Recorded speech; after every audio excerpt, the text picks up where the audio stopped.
Comme tous les langages de programmation, PHP possède un concept que l'on appelle les variables. Ce sont des petites zones de mémoire qui servent à stocker des informations. Par exemple, on peut stocker l'âge du visiteur ou encore son nom. Grâce à ce principe, on peut adapter la page en fonction du visiteur que l'on est en train de recevoir. C'est un concept vraiment très important en PHP que l'on va réutiliser pendant toute la suite du cours. Donc il est vraiment très important que vous le compreniez bien.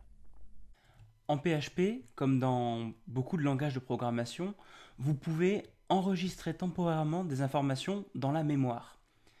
Ça sert à quoi? Eh bien, ça sert à retenir des informations, faire des manipulations dessus, des calculs et afficher un résultat. C'est vraiment la brique de base indispensable à tous les langages de programmation et on va en avoir besoin dans tout ce cours sur PHP. Alors, en quoi ça consiste? Stocker des informations en mémoire, ça s'appelle en fait stocker dans des variables. Une variable en PHP, elle possède un nom et une valeur. Alors, je vais ici partir d'un fichier tout vide dans lequel je vais écrire mes balises PHP. Ça, c'est juste pour indiquer que là, je mets du code PHP. Et je vais juste vous faire une démonstration de ce qu'on peut faire avec des variables. Pour commencer, vous devez déclarer une variable en commençant par le symbole $, qui signifie que c'est une variable, suivi de son nom. Donc vous pouvez l'appeler exactement comme vous voulez. Par exemple, âge du visiteur, voilà, comme ceci, égale, et là on va dire que le visiteur a 20 ans, donc j'écris égale 20, et je termine toujours par un point-virgule pour terminer l'instruction, parce qu'en PHP, les instructions se terminent par un point-virgule. Commencer d'ailleurs. Si je l'enregistre, je vais l'enregistrer ici en variable.php au pluriel, tiens, hop, voilà. Là, je l'enregistre simplement pour que mon éditeur de texte reconnaisse que c'est du PHP et du coup, qu'il me fasse une coloration qui est plus facile du coup à lire. Alors, ce code-là ne fait absolument rien du tout. Il ne se passera rien, il ne s'affichera rien du tout à l'écran. Par contre, dans la mémoire, à un endroit, il y aura une variable âge du visiteur qui possédera la valeur 20. Et ça nous permet ensuite de l'afficher en faisant echo $âge du visiteur, comme ceci. Voilà. Et là, si je fais afficher cette page-là, j'aurai 20 qui s'affiche parce que echo va afficher la valeur 20, c'est-à-dire la valeur de âge du visiteur. On peut l'essayer. On va aller dans le navigateur et on va aller sur la page. J'ai appelé variable.php et vous voyez qu'il s'affiche bien 20. Si je change la valeur, par exemple je mets 10, là on va afficher directement 10. Alors plus intéressant, regardez ce qui se passe si jamais je l'appelle âge du visiteur, il vaut 10 et ensuite je change sa valeur en lui mettant 35. À votre avis, qu'est-ce qui va se passer? Qu'est-ce qui va s'afficher? Eh bien, on va le voir tout de suite. Hop, il s'affiche 35. Pourquoi? Parce que dans un premier temps, la variable âge du visiteur vaut 10. Ensuite, on lui fait changer de valeur pour lui dire maintenant tu vaux 35. Et donc quand on lui demande de l'afficher, eh bien, elle vaut 35. Alors les variables peuvent stocker des nombres, comme ici, des nombres entiers. Mais on peut aussi stocker des valeurs décimales. Par exemple, prix égale 25.5. Alors attention, on ne met pas de virgule, mais un point pour indiquer le séparateur décimal. Et là, on aura une variable prix qui vaudra 25,5. On peut aussi stocker du texte. Là, il suffit d'ouvrir des guillemets et de dire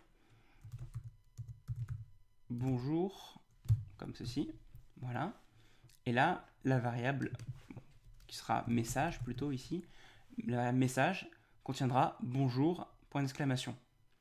Vous noterez aussi qu'on peut, au lieu de mettre des guillemets, mettre des apostrophes. Ici, comme ceci. Les deux techniques marchent et servent toutes les deux à enregistrer du texte. Et enfin, il existe un autre type de variable qu'il faut connaître. C'est ce qu'on appelle le booléen. Là, par exemple, cette variable, je l'ai appelée s_vrai, et elle vaut vrai, true en anglais. Et je peux aussi lui mettre la valeur faux à la place, false, comme ceci. Ça, c'est une variable qui peut contenir soit vrai, soit faux. Donc si je résume, on a des variables qui peuvent stocker des nombres entiers, des nombres décimaux, du texte, ou encore des booléens, c'est-à-dire du vrai ou du faux. Maintenant, comment faire pour afficher le texte « Le visiteur a 20 ans » en se basant sur la variable âge du visiteur? Eh bien, on peut faire comme ceci. En mettant entre guillemets « le visiteur a », on écrit la variable âge du visiteur en. Et automatiquement, PHP va remplacer $âge du visiteur ici par sa valeur, c'est-à-dire 20. Donc on peut l'essayer.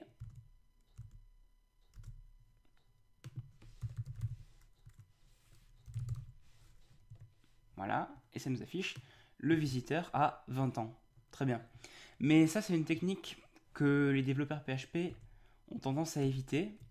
Et ils vont préférer, en général, faire de la concaténation en séparant bien les variables du texte qui n'est pas une variable. En général, ils vont plutôt utiliser du coup, au lieu des guillemets, les apostrophes simples, comme ceci. Mais ça, si vous le testez, vous allez voir que âge du visiteur n'est pas remplacé. En fait, il va s'afficher directement tel quel. Voilà, celle-là s'affiche le visiteur a $âge du visiteur en, ce qui n'est pas très joli. Là, ce qu'il faut faire, en fait, c'est qu'il faut couper avec les apostrophes, mettre un point, et ensuite un autre point, et réouvrir les apostrophes. Ça sépare ici très clairement le texte, le point qui sépare avec la variable et le texte, et ensuite, pareil, un autre point qui sépare la variable et le texte. Et là, vous pouvez tester et ça marche à nouveau. Alors, cette technique que vous voyez ici est celle qu'on utilisera le plus souvent dans le cours. Donc, je vous recommande de vous habituer à ça. Enfin, il ne faudrait pas oublier que notre ordinateur n'est en fait qu'une grosse machine à calculer. Et donc, en PHP, vous pouvez faire des calculs sur des variables très facilement. Par exemple, ici, j'ai une variable prix qui vaut 2,5, quantité qui vaut 10. Donc, je peux calculer le coût total en faisant prix fois quantité, comme ceci. Et là, mon total vaudra 10 fois 2,5, c'est-à-dire 25. On peut l'afficher pour vérifier ça.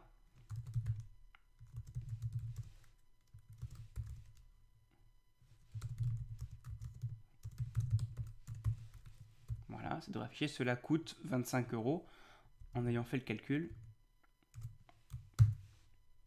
Et voilà, cela coûte 25 €.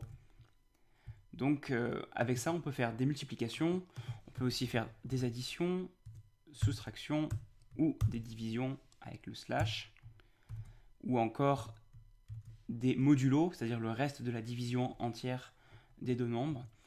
Tout ça, c'est des opérations de base qu'il est très facile de faire en fait en PHP. Et il faut garder ça à l'esprit parce qu'on en aura besoin assez régulièrement, parce que mine de rien, ce genre d'opération, c'est absolument indispensable, et c'est d'ailleurs pour ça que les variables nous sont utiles, c'est qu'on peut retenir quelque chose d'un côté, retenir autre chose de l'autre, faire des calculs au milieu et obtenir un résultat. Et au fond, faire des sites web dynamiques, c'est un peu ce genre d'opération qui se passe en toile de fond.